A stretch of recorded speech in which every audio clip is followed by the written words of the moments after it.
ರಾಷ್ಟ್ರ ರಾಜಕೀಯದ ಸುದ್ದಿಗಳನ್ನು ನೋಡುವಂತಹ ಸಮಯ. ಜಾರ್ಖಂಡ್ನಲ್ಲಿ ಈಗ ರಾಜಕೀಯ ವಿಪರೀತ ರಂಗೇರಿದೆ. ಆಪರೇಷನ್ ಕಮಲದ ಭೀತಿಯ ನಡುವೆ ನಾಳೆ ನೂತನ ಸಿಎಂ ಚಂಪಾಯ್ ಸೊರೇನ್ ಸದನದಲ್ಲಿ ವಿಶ್ವಾಸಮತ ಎಂಬ ಅಗ್ನಿ ಪರೀಕ್ಷೆಗೆ ಒಡ್ಕೊಳ್ತಾ ಇದ್ದಾರೆ. ಸದ್ಯದ ಬೆಳವಣಿಗೆ ನೋಡಿದ್ರೆ ವಿಶ್ವಾಸಮತ ಸಾಬೀತುಪಡಿಸೋದು ಅಷ್ಟು ಸುಲಭ ಅಲ್ಲ ಅಂತ ಅನಿಸ್ತಾ ಇದೆ. ತಮ್ಮ ಸರ್ಕಾರಕ್ಕೆ 48 ಶಾಸಕರ ಬಲ ಇದೆ ಅಂತ ಮೈತ್ರಿಕೂಟ ಹೇಳ್ತಾ ಇದೆ.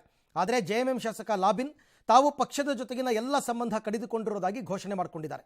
ಮತ್ತೊಬ್ಬ ಶಾಸಕ ಚಮ್ರಾ ಲಿಂಡಾ ನಿನ್ನೆಯಿಂದ ಯಾರ ಸಂಪರ್ಕಕ್ಕೂ ಸಿಗದೇ ಇರೋದು ಜೆಎಂಎಂ ಟೆನ್ಷನ್ಗೆ ಕಾರಣವಾಗಿದೆ. ಇನ್ನೂ 5 ಶಾಸಕರ ಬಗ್ಗೆ ಯಾವುದೇ ಸ್ಪಷ್ಟ ಮಾಹಿತಿ ಸಿಗ್ತಾ ಇಲ್ಲ. ಇವತ್ತು ಹೈದರಾಬಾದ್ನಲ್ಲಿದ್ದ 39 ಶಾಸಕರು ರಾಂಚಿಗೆ ತಲುಪಿದ್ದಾರೆ. ಈ ಬೆಳವಣಿಗೆಗೆ ಜೆಎಂಎಂ ಮತ್ತು ಕಾಂಗ್ರೆಸ್ ಸರ್ಕಾರಕ್ಕೆ ತಲೆ ಬಿಸಿ ತಂದಿದೆ. ಈ ಮಧ್ಯೆ ಬಿಹಾರದಲ್ಲೂ ಕೂಡ ರೆಸಾರ್ಟ್ ಪಾಲಿಟಿಕ್ಸ್ ಶುರುವಾಗಿದೆ. ಫೆಬ್ರವರಿ 12ಕ್ಕೆ ಸಿಎಂ ನಿತೀಶ್ ಕುಮಾರ್ ಬಹುಮತ ಸಾಬೀತುಪಡಿಸಬೇಕು. ಈ ಹೊತ್ತಲ್ಲಿ ಕಾಂಗ್ರೆಸ್ಗೆ ಆಪರೇಷನ್ ಭೀತಿ ಎದುರಾಗಿದೆ. ಬಿಜೆಪಿ ಜೆಡಿಯುನಿಂದ ತಮ್ಮವರನ್ನು ರಕ್ಷಿಸಿಕೊಳ್ಳೋದಕ್ಕೆ ಕಾಂಗ್ರೆಸ್ ಕಸರತ್ತು ನಡೆಸ್ತಾ ಇದೆ. 16 ಶಾಸಕರನ್ನು ಹೈದರಾಬಾದ್ಗೆ ಕರ್ಕೊಂಡು ಬಂದಿದೆ. ಇನ್ನು ನನ್ನನ್ನು ಬಿಜೆಪಿ ಸೆಳೆಯಲು ನೋಡ್ತಾ ಇದೆ ಅಂತ ದೆಹಲಿ ಸಿಎಂ ಅರವಿಂದ್ ಕೇಜ್ರಿವಾಲ್ ಆರೋಪ ಮಾಡಿದ್ದಾರೆ. ನೀವು ಬಿಜೆಪಿಗೆ ಬನ್ನಿ, ನಿಮ್ಮ ಮೇಲೆ ದಾಳಿ ಆಗದಂತೆ ನೋಡ್ಕೊಳ್ತೀವಿ ಅಂತ ಬಿಜೆಪಿ ತಮಗೆ ಆಫರ್ ಮಾಡ್ತಾ ಇದೆ. ಆದರೆ ನಾನು ಯಾವುದೇ ಕಾರಣಕ್ಕೂ ಬಿಜೆಪಿಗೆ ಹೋಗಲ್ಲ ಅಂತ ಕೇಜ್ರಿವಾಲ್ ಸ್ಪಷ್ಟಪಡಿಸಿದ್ದಾರೆ. 3 ರಾಜ್ಯದಲ್ಲಿ, 3 ಅನ್ನೋದಕ್ಕಿಂತ 2 ರಾಜ್ಯದಲ್ಲಿ ಸ್ವಲ್ಪ ಅತಂತ್ರ ಪರಿಸ್ಥಿತಿ. ಒಂದು ಜಾರ್ಖಂಡ್, ಮತ್ತೊಂದು ಕಡೆ ಬಿಹಾರ. ಜಾರ್ಖಂಡ್ನಲ್ಲಿ ಹೊಸ ಮುಖ್ಯಮಂತ್ರಿಗೆ ನಾಳೆ ಅಗ್ನಿ ಪರೀಕ್ಷೆ, 12ನೇ ತಾರೀಕಿಗೆ ನಿತೀಶ್ ಕುಮಾರ್ ಅಗ್ನಿ ಪರೀಕ್ಷೆ. ಎರಡೂ ಕಡೆ ಏನೋ ಶಾಸಕರ ಕುದುರೆ ವ್ಯಾಪಾರ ಬಹಳ ಜೋರಾಗಿದೆ ಅಂತ ಹೇಳ್ತಾ ಇದ್ದಾರೆ. ಸೊ ಇತ್ತೀಚಿನ ವರ್ಷಗಳಲ್ಲಿ ಅತಂತ್ರವಾಗಿಬಿಟ್ರೆ ಈ ಥರದ ಸಮಸ್ಯೆಗಳು ಜಾಸ್ತಿ. ಬಹುಮತ ಬಂದರೂ ಬಾರ್ಡರ್ನಲ್ಲಿದ್ದರೂ ಕೂಡ ಕೆಲವ್ರನ್ನ ಕರ್ಕೊಂಡಿರ್ತಕ್ಕಂಥ ಉದಾಹರಣೆಗಳು ನಮ್ಮ ರಾಜ್ಯದಲ್ಲೇ ಇದೆ. ಹೀಗಾಗಿ ಸ್ವಲ್ಪ ಅಲ್ಲೆಲ್ಲ ರಾಜಕೀಯ ಮೇಲಾಟಗಳು ನಡೀತಾ ಇದೆ. ಬಟ್ ಅರವಿಂದ್ ಕೇಜ್ರಿವಾಲ್ ಅವರು ಓಪನ್ನಾಗೆ ಹೇಳಿರೋದ್ರಿಂದ ಬಿಜೆಪಿ ನಮ್ಮನ್ನು ಸೆಳೀತಾ ಇದೆ ಅಂತ ಅವರೇನು ಆ ಪಕ್ಷಕ್ಕೆ ಹೋಗುವಂತಹ ಯಾವುದೇ ಲಕ್ಷಣಗಳು ಕೂಡ ಕಂಡು ಬರ್ತಾ ಇಲ್ಲ. ಇನ್ನು ಬಿಜೆಪಿಯ ಭೀಷ್ಮ ಎಲ್.ಕೆ. ಅಡ್ವಾಣಿಗೆ ಭಾರತ ರತ್ನ ಘೋಷಣೆ ಆಗಿರೋದಕ್ಕೆ ಬಹುತೇಕರು ಸಂಭ್ರಮಿಸಿದ್ದಾರೆ. ಇದರ ನಡುವೆ ಕೆಲವರಿಂದ ಆಕ್ಷೇಪ ಕೂಡ ವ್ಯಕ್ತವಾಗಿದೆ. ಅದರಲ್ಲೂ ಎಂಐಎಂನ ಅಸಾದುದ್ದೀನ್ ಓವೈಸಿ ಅವರಂತೂ ಅಡ್ವಾಣಿಗೆ ಭಾರತ ರತ್ನ ನೀಡೋದು ಆ ಪುರಸ್ಕಾರಕ್ಕೆ ಅಪಮಾನ, ಇದು ಹಿಂಸಾಚಾರದಲ್ಲಿ ಪ್ರಾಣ ಕಳೆದುಕೊಂಡ ಭಾರತೀಯರ ಸಮಾಧಿಗಳು ಹೆಚ್ಚಾಗುವ ಸೂಚನೆಯಷ್ಟೇ, ಬೇರೇನೂ ಅಲ್ಲ, ಇದು ನಿಜಕ್ಕೂ ದುರದೃಷ್ಟಕರ, ಕೇಂದ್ರ ಸರ್ಕಾರ ತಪ್ಪು ನಿರ್ಣಯ ತೆಗೆದುಕೊಂಡಿದೆ ಅಂತ ಆಕ್ರೋಶವನ್ನು ಹೊರಹಾಕಿದ್ದಾರೆ.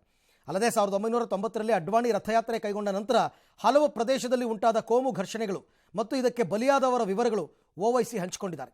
ಇನ್ನು ಕೇಸರಿ ಮತಗಳು ಚದುರು ಹೋಗಬಾರದು ಎಂಬ ಕಾರಣಕ್ಕೆ ಎಲ್.ಕೆ. ಅಡ್ವಾಣಿ ಅವರಿಗೆ ಮೋದಿ ಸರ್ಕಾರ ಭಾರತ ರತ್ನ ನೀಡ್ತಾ ಇದೆ ಅಂತ ಸಮಾಜವಾದಿ ಪಕ್ಷದ ಅಖಿಲೇಶ್ ಯಾದವ್ ವ್ಯಾಖ್ಯಾನಿಸಿದ್ದಾರೆ. ಈ ನಡುವೆ ಭಾರತ ರತ್ನಕ್ಕೆ ಭಾಜನರಾಗ್ತಾ ಇರುವ ಎಲ್.ಕೆ. ಅಡ್ವಾಣಿ ಅವರನ್ನು ಅವರ ಸಾಥಿ ಮುರಳಿ ಮನೋಹರ್ ಜೋಶಿ ಅವರು ಅಭಿನಂದಿಸಿದ್ದಾರೆ. ಅಡ್ವಾಣಿ ನಿವಾಸಕ್ಕೆ ತೆರಳಿ ಹೂಗುಚ್ಛ ನೀಡಿ ಅಭಿನಂದನೆಯನ್ನು ಸಲ್ಲಿಸಿದ್ದಾರೆ. ಸ್ವಾತಂತ್ರ್ಯ ನಂತರ ಅಧಿಕಾರ ವಹಿಸಿದವರು ತಮ್ಮ ಸಂಸ್ಕೃತಿ ಬಗ್ಗೆ ನಾಚಿಕೆ ಪಡ್ತಾ ಇದ್ರು ಅಂತ ನೇರವಾಗಿ ಕಾಂಗ್ರೆಸ್ ವಿರುದ್ಧ ಪ್ರಧಾನಿ ಮೋದಿ ಅವರು ವಾಗ್ದಾಳಿ ಮಾಡಿದ್ದಾರೆ. ಗುವಾಹಟಿಯಲ್ಲಿ 11,600 ಕೋಟಿ ವೆಚ್ಚದ ಅಭಿವೃದ್ಧಿ ಯೋಜನೆಗಳಿಗೆ ಚಾಲನೆ ನೀಡಿ ಪ್ರಧಾನಿ ಮೋದಿ ಅವರು ಭಾಷಣ ಮಾಡಿದರು. ಸ್ವಾತಂತ್ರ್ಯ ನಂತರ ಅಧಿಕಾರಕ್ಕೆ ಏರಿದವರು ಧಾರ್ಮಿಕ ಸ್ಥಳಗಳ ಮಹತ್ವವನ್ನು ಅರ್ಥ ಮಾಡಿಕೊಳ್ಳಿಲ್ಲ, ರಾಜಕೀಯ ಕಾರಣಗಳಿಗೆ ತಮ್ಮದೇ ಸಂಸ್ಕೃತಿ ಬಗ್ಗೆ ಹೇಳ್ಕೊಳ್ಳೋದಕ್ಕೆ ನಾಚಿಕೆ ಪಡ್ತಾ ಇದ್ರು, ಸಂಪ್ರದಾಯಗಳ ಪಾಲನೆಯನ್ನು ಅಪಮಾನ ಅಂತ ಭಾವಿಸ್ತಾ ಇದ್ರು. ಆದರೆ ಇವು ಕೇವಲ ಪ್ರವಾಸಿ ತಾಣಗಳು ಮಾತ್ರವಲ್ಲ, 1000 ವರ್ಷಗಳ ಭಾರತದ ನಾಗರಿಕತೆಯ ಚಿಹ್ನೆಗಳು.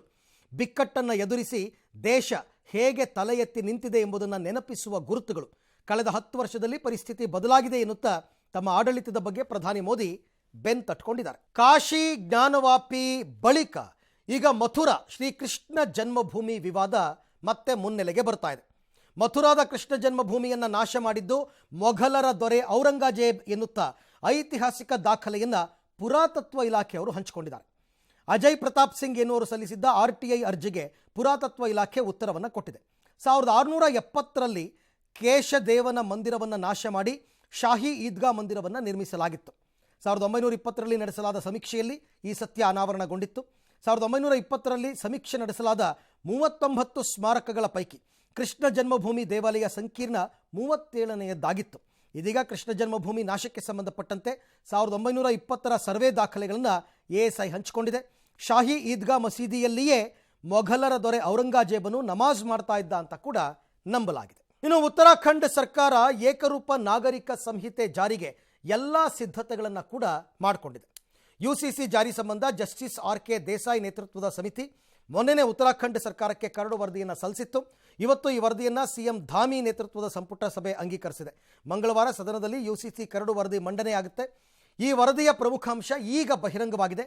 ನಾವು ಕೂಡ ಅದೇ ಹಾದಿಯಲ್ಲಿದ್ದೇವೆ ಅಂತ ಅಸ್ಸಾಂನ ಮುಖ್ಯಮಂತ್ರಿ ಹಿಮಂತ್ ಬಿಸ್ವಾಸ್ ಶರ್ಮಾ ಪ್ರಕಟ ಮಾಡಿದ್ದಾರೆ.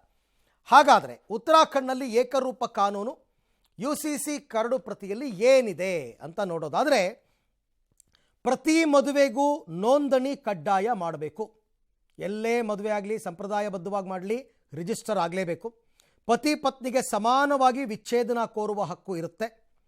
ಬಹುಪತ್ನಿತ್ವದ ಮೇಲೆ ನಿಷೇಧವನ್ನು ಮಾಡಬೇಕು. ಬಹುಪತ್ನಿತ್ವ ಒಬ್ಬರು ಇಬ್ಬರನ್ನ 3 ಜನರನ್ನ ಮದುವೆ ಆಗೋ ಹಾಗಿಲ್ಲ. ಪತ್ನಿ ಜೀವಂತ ಇರುವಾಗಲೇ ಮತ್ತೊಂದು ಮದುವೆ ನಿಷಿದ್ಧ, ಅನ್ಲೆಸ್ ಡಿವೋರ್ಸ್ ತಗೊಳ್ಳದೆ ಇದ್ದರೆ. ಸಹಜೀವನಕ್ಕೆ ಮುನ್ನ ಯುವಕ ಯುವತಿ ಡಿಕ್ಲರೇಷನ್ ಕಡ್ಡಾಯ, ಮನಸ್ಪೂರ್ವಕವಾಗಿ ಒಪ್ಪಿ ಮದುವೆ ಆಗ್ತಿದ್ದೀವಿ ಅಂತ. ಮಗನ ಜೊತೆಗೆ ಮಗಳಿಗೂ ಕೂಡ ಆಸ್ತಿಯಲ್ಲಿ ಸಮಾನ ಹಕ್ಕು ಇರುತ್ತೆ. ಇದೆಲ್ಲವೂ ಕೂಡ ಏಕರೂಪ ಕಾನೂನು ಆ ಕರಡು ಪ್ರತಿಯಲ್ಲಿ ಇದೆಲ್ಲವೂ ಕೂಡ ಮೊದಲೇ ಡಿಸ್ಕಸ್ ಆಗಿತ್ತು. ನಾವು ಕೇವಲ ಕೆಲವು ಅಂಶಗಳನ್ನು ಮಾತ್ರ ನಿಮ್ಮ ಮುಂದೆ ಇಡ್ತಾ ಇದ್ದೀವಿ. ಕೆಲವರೆಲ್ಲ ವಿಪರೀತವಾಗಿ ಇದಕ್ಕೆ ವಿರೋಧ ವ್ಯಕ್ತಪಡಿಸಿದರು. ಆದರೆ ಯೂನಿಫಾರ್ಮ್ ಸಿವಿಲ್ ಕೋಡ್ ಅಂತಕ್ಕಂಥದ್ದು ಬರಲೇಬೇಕು.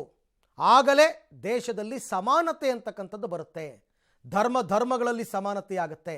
ದೇಶದ ಪ್ರತಿಯೊಬ್ಬ ನಾಗರಿಕನೂ ಒಂದೇ. ಯಾವ ಧರ್ಮಕ್ಕೆ ಆತ ಸೇರಿದ್ದವನಾದರೂ ಕೂಡ ದೇಶದ ರೀತಿ ನೀತಿ ಕಾನೂನು ಒಂದೇ ಆಗಿರಬೇಕು ಅನ್ನೋ ಕಾರಣಕ್ಕೋಸ್ಕರ ಈ ರೀತಿ ಏಕರೂಪ ನಾಗರಿಕ ಸಂಹಿತೆಯನ್ನು ತರಲಾಗ್ತಾ ಇದೆ. ಅದಕ್ಕೆ ಕರಡು ಕೂಡ ರೆಡಿ ಆಗ್ತಾ ಇದೆ ಕೆಲವು ರಾಜ್ಯದಲ್ಲಿ. BJP-ಯೇತರ ಸರ್ಕಾರಗಳು ಯಾವ್ಯಾವ ರಾಜ್ಯದಲ್ಲಿದೆ ಅಲ್ಲಿ ಸ್ವಲ್ಪ ಇದು ವಿಳಂಬವಾಗ್ಬೋದು ಅಥವಾ ವಿರೋಧ ವ್ಯಕ್ತವಾಗ್ಬೋದು. ಆದರೆ BJP ಅಧಿಕಾರದಲ್ಲಿರ್ತಕ್ಕಂಥ ರಾಜ್ಯಗಳಲ್ಲಿ ಹಂತ ಹಂತವಾಗಿ ಇದು ಜಾರಿಗೆ ಬರುತ್ತೆ. ಎಸ್ಪೆಷಲಿ ಲೋಕಸಭಾ ಚುನಾವಣೆಯ ನಂತರ ಏನಾದರೂ ಒಂದು ವೇಳೆ, ಗೊತ್ತಿಲ್ಲ ಗೆಲ್ತಾರೋ ಇಲ್ವೋ, ಒಂದು ವೇಳೆ ಕೇಂದ್ರದಲ್ಲಿ BJP ಅಧಿಕಾರಕ್ಕೆ ಬಂದರೆ ಈ ಕೆಲಸಕ್ಕೆ ಇನ್ನಷ್ಟು ವೇಗ ಸಿಗುತ್ತೆ. Welcome back. ಅನುಮಾನಾಸ್ಪದ ಚಟುವಟಿಕೆ ಶಂಕೆಯ ಮೇರೆಗೆ ಓರ್ವ ಅಪ್ರಾಪ್ತ ಸೇರಿ 5 ದಕ್ಷಿಣ ಕನ್ನಡ ನೆರಿಯ ತೊಟ್ಟತ್ತಾಡಿ ಬಳಿ ಫೆಬ್ರವರಿ 1ನೇ ತಾರೀಕು ಧರ್ಮಸ್ಥಳ ಪೊಲೀಸರು ಬಂಧಿಸಿದರು. ಬಂಧಿತರನ್ನ 20 ವರ್ಷದ ರಮೀಸ್, 24 ವರ್ಷದ ಅಕ್ಬರ್ ಅಲಿ, 22 ವರ್ಷದ ಮೊಹಮ್ಮದ್ ಮುಸ್ತಫಾ, 27 ವರ್ಷದ ಮೊಹಮ್ಮದ್ ಸಾದಿಕ್ ಅಂತ ಗುರುತಿಸಲಾಗಿದೆ. ಬಂಧಿತರಿಂದ 42 ಅಕ್ರಮ ಸಿಮ್ಗಳನ್ನು ಪೊಲೀಸರು ಸೀಸ್ ಮಾಡಿದ್ದಾರೆ. ಬಂಧಿತರ ಪೈಕಿ ಅಕ್ಬರ್ ಅಲಿ 2 ವರ್ಷ ದುಬೈನಲ್ಲಿದ್ದು 4 ತಿಂಗಳ ಹಿಂದಷ್ಟೇ ಊರಿಗೆ ಮರಳಿದ್ದ. ದುಬೈನಲ್ಲಿ ಇರುವಾಗಲೇ ಗೆಳೆಯರ ಮೂಲಕ ಅಕ್ರಮವಾಗಿ ಸಿಮ್ಗಳನ್ನು ಸಂಗ್ರಹಿಸ್ತಾ ಇದ್ದ ಅಕ್ಬರ್ ಅಲಿ ಅವುಗಳನ್ನು ಬೆಂಗಳೂರಿನ ಖಾಸಗಿ ವ್ಯಕ್ತಿಗಳಿಗೆ ಬಸ್ ಮೂಲಕ ರವಾನೆ ಮಾಡುವ ಕೆಲಸವನ್ನು ಮಾಡ್ತಾ ಇದ್ರು. ಈ ಸಿಮ್ಗಳು ಆನ್ಲೈನ್ ವಂಚನೆ ಎಸಗೋದಕ್ಕೆ ಬಳಕೆ ಆಗ್ತಾ ಇದ್ವು. ಈ ಬಗ್ಗೆ ಹೆಚ್ಚಿನ ವಿಚಾರಣೆ ನಡೀತಾ ಇದೆ. ಇನ್ನು ಕಮಿಷನ್ ಆಸೆಗೆ ವಿದೇಶಿ ಕರೆನ್ಸಿ ದಂಧೆಯಲ್ಲೂ ಈ ಗ್ಯಾಂಗ್ ತೊಡಗಿದ್ದ ವಿಚಾರ ಕೂಡ ಬಯಲಾಗಿದೆ. ಕೇಂದ್ರ ಗುಪ್ತಚರ ಇಲಾಖೆ ಎಲ್ಲ ಮಾಹಿತಿಯನ್ನು ಪಡ್ಕೊಂಡಿದೆ. ಇನ್ನು ಭಾರತ ರಷ್ಯಾ ಸಂಬಂಧದ ಬಗ್ಗೆ ಪಾಕಿಸ್ತಾನ ಈಗ ಹೆಚ್ಚಿನ ನಿಗಾವನ್ನು ಇಡ್ತಾ ಇದೆ. ಮಾಸ್ಕೋದಲ್ಲಿರುವ ಭಾರತೀಯ ರಾಯಭಾರಿಯಲ್ಲಿರುವ ISI ತನ್ನ ಗೂಢಚಾರಿಯನ್ನು ನೇಮಿಸಿತ್ತು. ಖಚಿತ ಮಾಹಿತಿ ಮೇರೆಗೆ ಕಾರ್ಯಾಚರಣೆ ನಡೆಸಿದ ಉತ್ತರ ಪ್ರದೇಶ ATS ವಿದೇಶಾಂಗ ಇಲಾಖೆಯಲ್ಲಿ ಮಸ್ತಿ ಟಾಸ್ಕಿಂಗ್ ಸಿಬ್ಬಂದಿಯಾಗಿ ಕೆಲಸ ಮಾಡ್ತಾ ಇದ್ದ ಸತೇಂದರ್ ಸಿವಾಲ್ನನ್ನು ಮೇರಠ್ನಲ್ಲಿ ಬಂಧಿಸಿದೆ. ಭಾರತೀಯ ಸೇನೆಗೆ ಸಂಬಂಧಪಟ್ಟ ರಹಸ್ಯ ಮಾಹಿತಿಯನ್ನು ಪಾಕ್ ನಿಗಾ ಸಂಸ್ಥೆಗೆ ರವಾನಿಸಿ ದುಡ್ಡು ಸಂಪಾದಿಸ್ತಾ ಇದ್ದ ಅಂತ ಹೇಳಲಾಗ್ತಾ ಇದೆ. ಇನ್ನು ಗಾಂಧಿ ಹಂತಕ ನಾಥುರಾಮ್ ಗೋಡ್ಸೆಯನ್ನು Calicut NIT professor Shaija Andavan social ಮೀಡಿಯಾಗಳಲ್ಲಿ ಶ್ಲಾಘಿಸಿ ವಿವಾದವನ್ನು ಮೈಮೇಲೆ ಎಳ್ಕೊಂಡಿದ್ದಾರೆ. ಆಕ್ರೋಶ ವ್ಯಕ್ತವಾದ ಬೆನ್ನಲ್ಲೇ ಕಾಮೆಂಟನ್ನು ಡಿಲೀಟ್ ಮಾಡಿದ್ದಾರೆ. ಅಯೋಧ್ಯೆಯಲ್ಲಿ ರಾಮಲಲ್ಲಾ ಪ್ರಾಣ ಪ್ರತಿಷ್ಠಾಪನೆಯ ಬೆನ್ನಲ್ಲೇ ರಾಮ ಭಕ್ತರಿಗೊಂದು ಗುಡ್ ನ್ಯೂಸ್ ಸಿಕ್ಕಿದೆ. 1990ರ ದಶಕದಲ್ಲಿ ಅಂದರೆ 90ರ ದಶಕದಲ್ಲಿ ಭಾರತದಲ್ಲಿ ಸಂಚಲನ ಸೃಷ್ಟಿ ಮಾಡಿದ್ದ ರಾಮಾಯಣ ಧಾರಾವಾಹಿ ನಾಳೆಯಿಂದ DD ನ್ಯಾಷನಲ್ ಚಾನಲ್ನಲ್ಲಿ ಪ್ರಸಾರವಾಗುತ್ತೆ. 80-90ರ ದಶಕದಲ್ಲಿ ಪ್ರಸಾರವಾಗ್ತಾ ಇದ್ದ ರಮಾನಂದ ಸಾಗರ್ ಅವರು ಮೆಗಾ ಧಾರಾವಾಹಿ ರಾಮಾಯಣ ನಿರ್ಮಾಣ ಮಾಡಿದರು. ಕೊರೋನಾ ಲಾಕ್ಡೌನ್ ವೇಳೆ ಕೂಡ ಮರುಪ್ರಸಾರಗೊಂಡಿತ್ತು. ಇದೀಗ ಬಹುಜನರ ಬೇಡಿಕೆ ಮೇರೆಗೆ ರಾಮಾಯಣ ಮರುಪ್ರಸಾರ ಆಗುತ್ತೆ. ಬಸ್ನಿಂದ ಆಯತಪ್ಪಿ ಬೀಳ್ತಾ ಇದ್ದ ಮಹಿಳೆಯನ್ನು ರಕ್ಷಿಸಿ ಬಸ್ ಕಂಡಕ್ಟರ್ ಈಗ ರಿಯಲ್ ಹೀರೋ ಅಂತ ಅನಿಸ್ಕೊಂಡಿದ್ದಾರೆ. ತಮಿಳುನಾಡಿನ ಈರೋಡ್ನಿಂದ ಮೆಟ್ಟೂರಿಗೆ ತೆರಳುತ್ತಾ ಇದ್ದ ಖಾಸಗಿ ಬಸ್ನಲ್ಲಿ ಮಹಿಳೆಯೊಬ್ಬರು ಆಯತಪ್ಪಿ ಕೆಳಗೆ ಬಿದ್ದಿದ್ದಾರೆ. ಅಲ್ಲೇ ಫುಟ್ಬೋರ್ಡ್ ಬಳಿ ನಿಂತಿದ್ದ ಕಂಡಕ್ಟರ್ ತನ್ನ ಸಮಯ ಪ್ರಜ್ಞೆಯಿಂದ ಮಹಿಳೆಯನ್ನ ಮೇಲಕ್ಕೆ ಎಳ್ಕೊಂಡು ಜೀವ ಉಳಿಸಿದ್ದಾರೆ.